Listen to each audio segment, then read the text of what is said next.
Good morning সবাইকে। অনেক দিন পর আবার একটা নতুন ব্লগ নিয়ে চলে এলাম, কিন্তু আজকে ব্লগটা কিন্তু শুধু কুকিং রিলেটেড নয়। তো প্রথমে দিনটাকে শুরু করছি আজকে ঠাকুরকে দর্শন করে। রোজে আমি মোটামুটি 4:30-5টার মধ্যে উঠে যাই, এসে আগে একটু ঠাকুরকে দর্শন করে নিয়ে তারপরে বাকি দিন কাজগুলো শুরু করি। বেজে গেছে সকাল 5:30, এইবার শুরু করতে হবে রোজকার কাজ। তো দেখো, এই দুটো গাছে আমি সকাল সকাল একটু করে জল দিয়ে দিয়েছি। এই দুটো আমার ইনডোর প্ল্যান্ট। তো প্রথমে আমি কি করি, সকালবেলা উঠে একটু আলু সেদ্ধ আর ভাত বসাই, কেননা আমার ছেলে সকালবেলা স্কুল যাওয়ার আগে অল্প একটু আলু সেদ্ধ ভাত বাটার দিয়ে খেয়ে যায়। এটাই আমি ওকে অভ্যেস করিয়েছি, কেননা সকালে দুধ খেলে দেখতাম ওর গ্যাস হচ্ছে, প্রবলেম হচ্ছে, বমি হচ্ছে। তো ওর পিডিয়াট্রিশিয়ান বলেছে যে ওকে সকালে যতটুকু খায় একটু আলু ভাতে ভাত খাইয়ে স্কুল পাঠাবেন, কারণ স্কুলে টিফিনটাও না ও প্রপারলি শেষ করে না। তো তাই জন্য সকালবেলা একটু আলু সেদ্ধ ভাতের প্রিপারেশন, পেটটা ওর অনেকক্ষণ ভর্তি থাকে।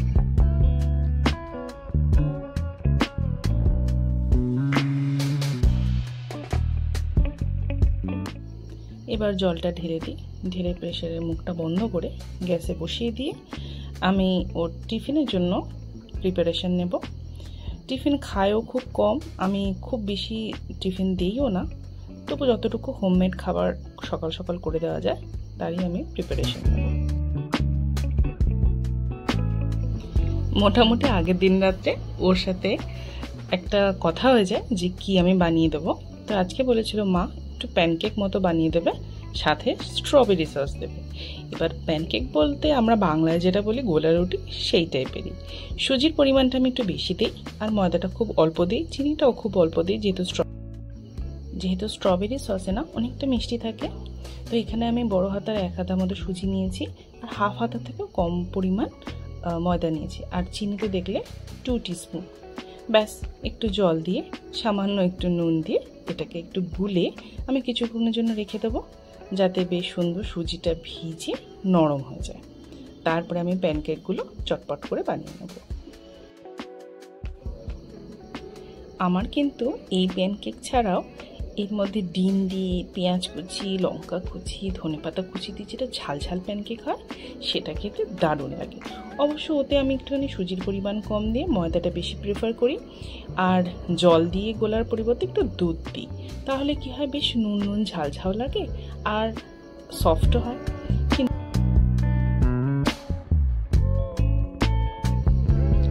সুজিটা যতক্ষণ ভিজবে আমি একটুখানি দুজনের জন্য চিয়া সিডস ভিজিয়ে নেবো। না, আমার ছেলের জন্য নয়, আমার আর আমার হাজব্যান্ডের জন্য। আমরা সকালবেলায় স্নেহ বেরিয়ে গেলে, মানে আমার ছেলে স্কুল বেরিয়ে গেলে, দুজনে এটা নিয়ে একটুখানি বসি, কথা বলি, গল্প করি। তো 1 চামচ করে চিয়া সিডস আগে আমি ভিজিয়ে দিই, তারপরে প্যানকেকগুলো আমি বানাবো। ততক্ষণ আশা করি ভালো মতো সুজিটাও ভিজে যাবে। সারাদিনে সময় বলতে তো ব্যাস ওইটুকুই পাই, তারপর তো যে যার কাজে সারাদিন ব্যস্ততা, রান্না বান্না, ছেলে স্কুল থেকে আসা, এবং সারাদিন ব্যস্ততার মধ্যে আমার কেন, আশা করি সবারই কেটে যায়।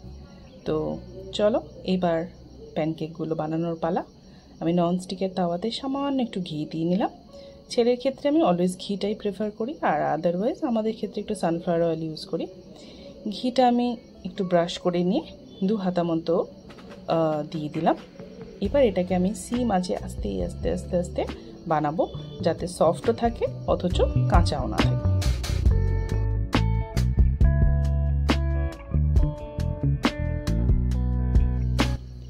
যতক্ষণ এটা হচ্ছে ততক্ষণ আমি টিফিন বক্সটা রেডি করে ফেলি।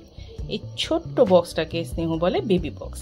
এই বেবি বক্সে দিয়ে দিলাম স্ট্রবেরি সস, কেননা স্ট্রবেরি সসটা আমাকে অর্ডার আজ আলাদা করেই দিতে হবে। আর এইখানে আমি দেবো প্যানকেকগুলো, সাথে দেবো কিছু ড্রাই ফ্রুটস। দেখো, কথা বলতে বলতে আমার প্যানকেক রেডি। 4টে দেবো না, জাস্ট 2টো দেবো। 2টো যদি খেয়ে আসে তাহলেই বিশাল ব্যাপার, কেননা কোনো দিন ও টিফিন ফুল করে না। এই দেখো, আমি সাথে দিয়ে দিয়েছি একটুখানি কাজু আর একটুখানি আমসত্ত্ব। এই আমসত্ত্বর উপর ক্রেভিংসটা না খুব রিসেন্ট হয়েছে। আগেও তো আমসত্ত্ব আমরা অ্যালাউ করতাম না, এখন সেদিন হলদিরামসে গেছিলাম, আমসত্ত্ব দেখে মা আমি আমসত্ত্ব খাবো। স্কুলের ম্যাম নাকি বলেছে, সৌহার্দ্য আমাকে একটু আমসত্ত্ব দেবে, বলেছে না আমি দেবো না, তারপরে রিকোয়েস্ট করার পর নাকি দিয়েছে। দেখো, কথা বলতে বলতে বেজে গেল 6টা। যাই তাড়াতাড়ি গিয়ে তুলি, 7টার মধ্যে ওকে আবার বেরোতে হবে। 1 ঘন্টা তো লেগেই যায় রেডি হতে। এই দেখো রেডি হয়ে গেছে। আর এই গ্র্যাজুয়েশন ক্যাপটা আজকে ওদের স্কুলে বানিয়ে নিয়ে যেতে বলেছে। আজকে ওদের ক্লাসের লাস্ট ডে, তাই এই ক্যাপ পরে ওদের ফটো সেশন হবে। Smile smile, happy, dancing dancing. সকাল বেজে গেছে 7টা। ঘরে যে করে ইনডোর প্ল্যান্ট আছে আমি 2 দিন অন্তর অন্তর একটুখানি করে জল দিয়ে দিই। এই বেসিনের পাশে এই গাছটা দেখুন কি সুন্দর, একটা লাল লাল মতো পাতা হয় আর ম্যাক্সিমামে গ্রিন পাতা। আর এই মানি প্ল্যান্টটাও খুব সুন্দর, তো ওকেও একটু জল দিয়ে ভিজিয়ে দিই।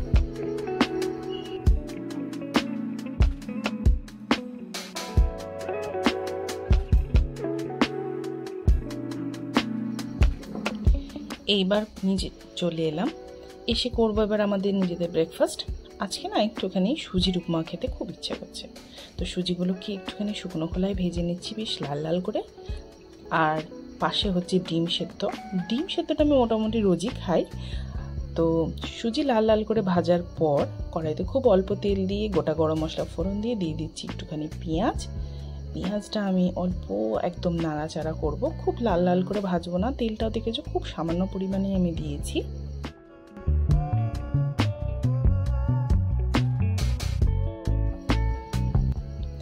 দিয়ে দিয়েছি 2টো তেজপাতা, একটুখানি আদা কুচি, আর এইবার দিয়ে দিলাম একটুখানি সবজি, গাজর আর বিনস দিয়েছি।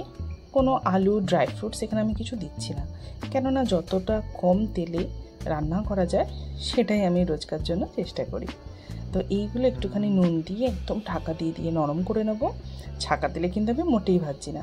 এর মধ্যে না তোমরা একটুখানি বাদাম যদি ভেজে দিতে পারো ভালো করে, তাহলে কিন্তু খুব টেস্ট হয়। আর কিশমিশ দিলে তো আরোই টেস্ট হয়, কিন্তু রোজকার খাবারের জন্য না আমি খুব একটা এগুলো দিই না। খুব অল্প তেলের মধ্যে যতটুকু সবজি দিয়ে যেভাবে রান্না করলে আমাদের শরীরের পক্ষে ভালো হয় সেটাই আমি চেষ্টা করি। আজকে কড়াইশুঁটি আর ফুলকপিটা না নেই, নাহলে এই দুটো দিলেও কিন্তু দারুণ লাগে খেতে। ভাজা ভাজা হয়ে গেছে, আমি দিয়ে দিচ্ছি একদম ফুটন্ত গরম জল। ঠান্ডা জলটা না দিও না, গরম জল দিলে না যে কোনো রান্নারই কিন্তু টেস্টটা খুব ভালো থাকে। গরম জল মোটামুটি সুজি আর সবজির পরিমাণ বুঝে দিতে হবে। দেখো জল একদম ফুটে উঠেছে। এইবার আমি ড্রাই রোস্ট করা সুজিগুলো দিয়ে দেবো। এইবার সুজিগুলো দিয়ে হাই ফ্লেমে একটুখানি নাড়াচাড়া করব। যতটা জল লাগবে ততটা তোমার যদি অ্যাড করতে হয় আর একটু অ্যাড করবে। আমার যেমনি একটু অ্যাড করতে হয়েছিল, আমি গরম জল রেডি রেখেছিলাম, অল্প অল্প করে মিশিয়েছি আর দেখে নিয়েছি যে এর থেকে আর বেশি পরিমাণ লাগবে কিনা।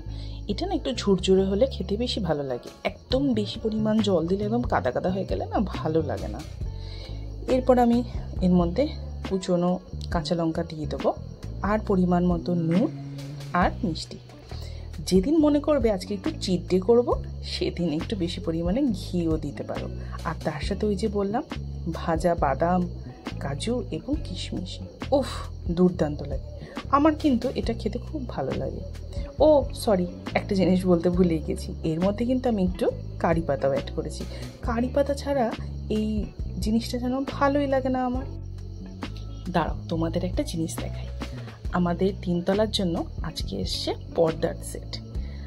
আমি একটুখানি সাদা জিনিস বেশি প্রেফার করি। এই দেখো একটা দিকে টানানো হয়ে গেছে, কেমন হয়েছে একটু বলো? আমার কিন্তু খুব ভালো লাগছে। এইরকম হালকা জিনিস, অল্প কাজের জিনিস আমার কিন্তু খুব ভালো লাগে। আর ঘরটা কিন্তু সূর্যের আলো এসে পড়ায় খুব ব্রাইট লাগছে। এই ল্যাম্পটাও কিছুদিন আগে নিয়েছিলাম, আমার খুব ভালো লাগে। তোমরা প্লিজ কমেন্ট সেকশনে জানিও কিরকম হয়েছে।